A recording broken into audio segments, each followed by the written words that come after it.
Good morning and welcome to Relationship Wednesday with Coach Ellis. Hey, this is the day I spend just a few minutes talking to people about relationships, primarily women over the age of 30 who have been in, are in, or want to be in relationships with men.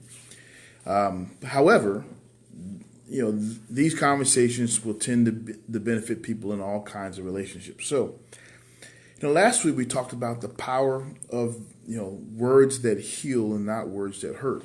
I want to talk today about, Lady D, about this idea of the ministry of touch. The ministry of touch. And really what this is when it comes to relationships is science tells us that the physical touch, Gina, the physical touch of someone who loves and cares for you has its remarkable power to restore and to heal. For children, they've shown studies of children who've had lots of hugs and physical affection versus those who did not, and how their lives were drastically different.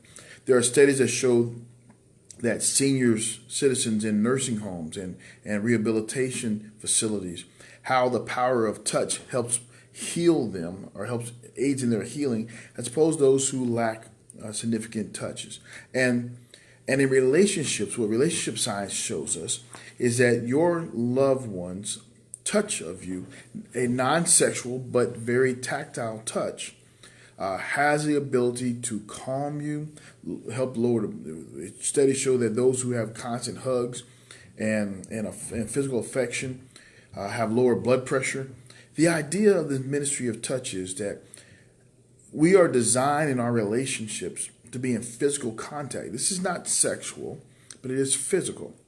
This is not abusive. And I want to be clear, this does not apply to those who would manipulate you or physically abuse you with their actions. This is about folks who love you and you have a spiritual, a physical, and emotional connection to.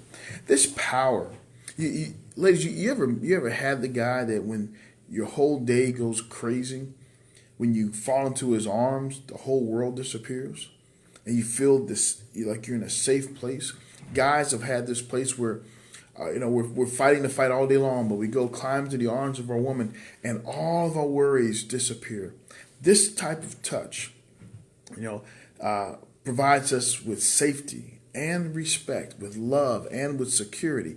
This type of touch. And in our relationships, what I want to commend to you today in our relationships is we have to spend time holding hands, spend time hugging each other, spend time just in a physical contact. Again, not sexual, but physical contact.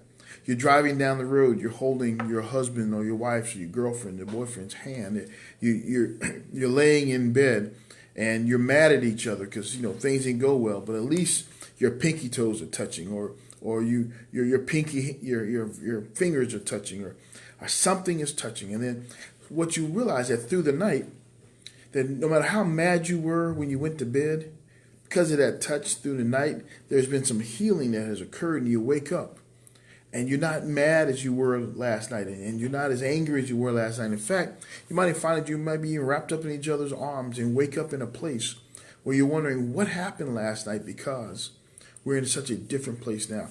That is the power of touch. And so today on Relationship Wednesday, I want to encourage you to practice the ministry of touching. The idea of if you're into the new age, which I'm not, but the idea of transferring energy or settling your vibrations. What I simply think it is you physically in contact with the other part of you that closes the gap. When there's conflict, it is our habit to go to our separate corners. Here's what I commend to the men. And the ladies, I tell you, if you let your men do this, you'll find out that your ability to wage war with each other goes down significantly. When there's conflict, it is our habit to go to our separate corners. My recommendation is when there's conflict, close the gap. It is in times when we're not getting along, we need to be closer together. That physical proximity, not to intimidate, not to manipulate, but a physical proximity brings us to a place of healing. So if you're mad at me, I'm liable to take you in my arms and say, okay, we'll work through this. And you'll be amazed at the type of conversations that happen when you're cuddling versus when you guys are in your separate corners. The idea here is that you can have a healthy, whole, happy relationship, even in conflict, if you learn the ministry of touch, the power of the touch. Hey, I'm Coach Ellis. If you got questions, comments, go ahead and leave them down below. Shoot me an email at coach@therulz.com. That's THERULZ.com. Or catch me on Facebook at Coach Ellis. Until next week, have a one-tabulous and powerful, touching Relationship Wednesday. God bless you. We'll see you later. Bye-bye.